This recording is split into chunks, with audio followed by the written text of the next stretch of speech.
ಹೆಣ್ಣು ಮಕ್ಕಳ ಪೋಷಕರೇ ತಿಳಿದುಕೊಳ್ಳಿ, ಅಕ್ಟೋಬರ್ 1ರಿಂದ ಸುಕನ್ಯಾ ಸಮೃದ್ಧಿಗೆ ಹೊಸ ನಿಯಮವು ಜಾರಿಯಾಗಲಿದೆ. ಶೂನ್ಯವಾಗುವುದು ಬಡ್ಡಿ. ಇದರ ಸಂಪೂರ್ಣ ವಿವರವನ್ನು ಇವತ್ತಿನ ವಿಡಿಯೋದಲ್ಲಿ ನಾನು ಕೊಡಲಿದ್ದೇನೆ. ಅದಕ್ಕಿಂತ ಮೊದಲು ಯಾರ್ಯಾರು ಸಬ್ಸ್ಕ್ರೈಬ್ ಮಾಡ್ಕೊಂಡು ದಯವಿಟ್ಟು ಸಬ್ಸ್ಕ್ರೈಬ್ ಮಾಡ್ಕೊಳ್ಳಿ. ಹಾಗೆ ಈ ವಿಡಿಯೋ ಇಷ್ಟವಾದರೆ ಪ್ಲೀಸ್ ಲೈಕ್ ಕೂಡ ಮಾಡಿ ಫ್ರೆಂಡ್ಸ್. ಬನ್ನಿ ಹಾಗಾದರೆ ನಾವು ವಿಡಿಯೋನ ಸ್ಟಾರ್ಟ್ ಮಾಡೋಣ. ರಾಷ್ಟ್ರೀಯ ಸಣ್ಣ ಉಳಿತಾಯ ಯೋಜನೆಗಳ ಮಾರ್ಗಸೂಚಿಗಳನ್ನು ಅಂಚೆ ಕಚೇರಿ ಮೂಲಕ ಬಿಡುಗಡೆ ಮಾಡಲಾಗಿದೆ. ಈ ನಿಯಮಗಳು ಅಕ್ಟೋಬರ್ 1, 2024ರಿಂದ ಜಾರಿಗೆ ಬರುತ್ತವೆ. ಈ ಹೊಸ ಮಾರ್ಗಸೂಚಿಗಳು ಸುಕನ್ಯಾ ಸಮೃದ್ಧಿ PPF ಖಾತೆಯನ್ನು ಹೊಂದಿರುವ ಗ್ರಾಹಕರ ಮೇಲೆ ಪರಿಣಾಮ ಬೀರಲಿದೆ. ಹೊಸ ಮಾರ್ಗಸೂಚಿಗಳನ್ನು ಕಟ್ಟುನಿಟ್ಟಾಗಿ ಪ್ರತಿಯೊಬ್ಬರೂ ಅನುಸರಿಸಲೇಬೇಕಾಗಿದೆ. ಒಂದು ಮಗುವಿನ ಹೆಸರಲ್ಲಿ ಒಂದೇ ಖಾತೆಗೆ ಅವಕಾಶ, ಅದು ಕೂಡ ಪೋಷಕರು ಅಥವಾ ಪಾಲಕರು ತೆರೆಯಬೇಕು. ಅದು ಬಿಟ್ಟು ಅಜ್ಜಿಯರು ತೆರೆಯುವಂತಿಲ್ಲ. ಯೋಜನೆಯ ನಿಯಮಗಳನ್ನು ಮುರಿದರೆ ಖಾತೆಯನ್ನು ಮುಚ್ಚಲಾಗುತ್ತದೆ.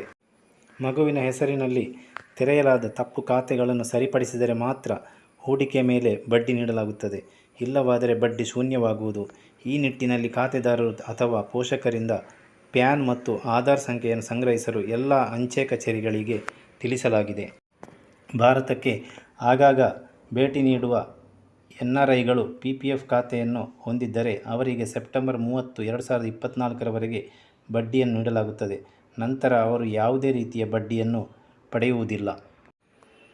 ರಾಷ್ಟ್ರೀಯ ಉಳಿತಾಯ ಯೋಜನೆಗೆ ಸಂಬಂಧಿಸಿದ 3 ರೀತಿಯ ಖಾತೆಗಳಿಗೆ ನಿಯಮಗಳನ್ನು ಬದಲಾಯಿಸಲಾಗಿದೆ. 1990ರ ಏಪ್ರಿಲ್ 2ಕ್ಕಿಂತ ಮೊದಲು ತೆರೆಯಲಾದ ಖಾತೆಗಳು ಪ್ರಸ್ತುತ ಬಡ್ಡಿದರದ ಲಾಭವನ್ನು ಪಡೆಯುತ್ತವೆ. ಪ್ರಸ್ತುತ ಪೋಸ್ಟ್ ಆಫೀಸ್ ಉಳಿತಾಯ ಖಾತೆ POSA ದರ ಮತ್ತು ಎರಡನೇ ಖಾತೆಯಲ್ಲಿ ಉಳಿದ ಮೊತ್ತಕ್ಕೆ 2% ಬಡ್ಡಿ ನೀಡಲಾಗುತ್ತದೆ. ಹೊಸ ನಿಯಮದ ಅಡಿಯಲ್ಲಿ 2024 ಅಕ್ಟೋಬರ್ 1ರಿಂದ ಎರಡೂ ಖಾತೆಗಳ ಮೇಲೆ 0% ಬಡ್ಡಿ ಇರುವುದು. ಅಪ್ರಾಪ್ತ ವಯಸ್ಕನ ಹೆಸರಿನಲ್ಲಿ ತೆರೆಯಲಾದ ಖಾತೆಯ ಮೇಲೆ ಪೋಸ್ಟ್ ಆಫೀಸ್ ಉಳಿತಾಯ ಖಾತೆ POSAಯ ಬಡ್ಡಿಯು 18 ವರ್ಷ ತುಂಬುವವರೆಗೆ ಲಭ್ಯವಿರುತ್ತದೆ. ನಂತರ PPF ದರವು ಅನ್ವಯಿಸುತ್ತದೆ. ಅಪ್ರಾಪ್ತ ವಯಸ್ಕರಿಗೆ 18 ವರ್ಷದ ತುಂಬಿದ ದಿನದಿಂದ ಮುಕ್ತಾಯವನ್ನು ಲೆಕ್ಕಹಾಕಲಾಗುತ್ತದೆ. ಒಂದಕ್ಕಿಂತ ಹೆಚ್ಚು PPF ಖಾತೆಗಳಲ್ಲಿ ಠೇವಣಿ ಮಾಡಿದ ಹಣವು ವಾರ್ಷಿಕ ಮಿತಿಯೊಳಗೆ ಇದ್ದರೆ ನಂತರ ಯೋಜನೆಯ ಪರಿಣಾಮಕಾರಿ ದರವು ಪ್ರಾಥಮಿಕ ಖಾತೆಗೆ ಅನ್ವಯಿಸುತ್ತದೆ. ಹೆಚ್ಚುವರಿ ಹಣವನ್ನು 0% ಬಡ್ಡಿಯೊಂದಿಗೆ ಹಿಂತಿರುಗಿಸಲಾಗುತ್ತದೆ. ನಿಮ್ಮ ಹತ್ತಿರದ ಅಂಚೆ ಕಚೇರಿಗೊಮ್ಮೆ ಭೇಟಿ ನೀಡಿ ಆಧಾರ್ ಕಾರ್ಡ್ ಮತ್ತು ಪ್ಯಾನ್ ಕಾರ್ಡ್ ಕೊಟ್ಟು ನಿಮ್ಮ ಮಗುವಿನ ಸುಕನ್ಯಾ ಸಮೃದ್ಧಿ ಯೋಜನೆಯು ಯಾವ ಸ್ಟೇಟಸ್ನಲ್ಲಿದೆ ಎಂಬುದನ್ನು ಚೆಕ್ ಮಾಡಿಕೊಳ್ಳಿ ಎನ್ನುತ್ತಾ ಈ ವಿಡಿಯೋವನ್ನು ಕೊನೆಗೊಳಿಸ್ತಾ ಇದ್ದೇನೆ.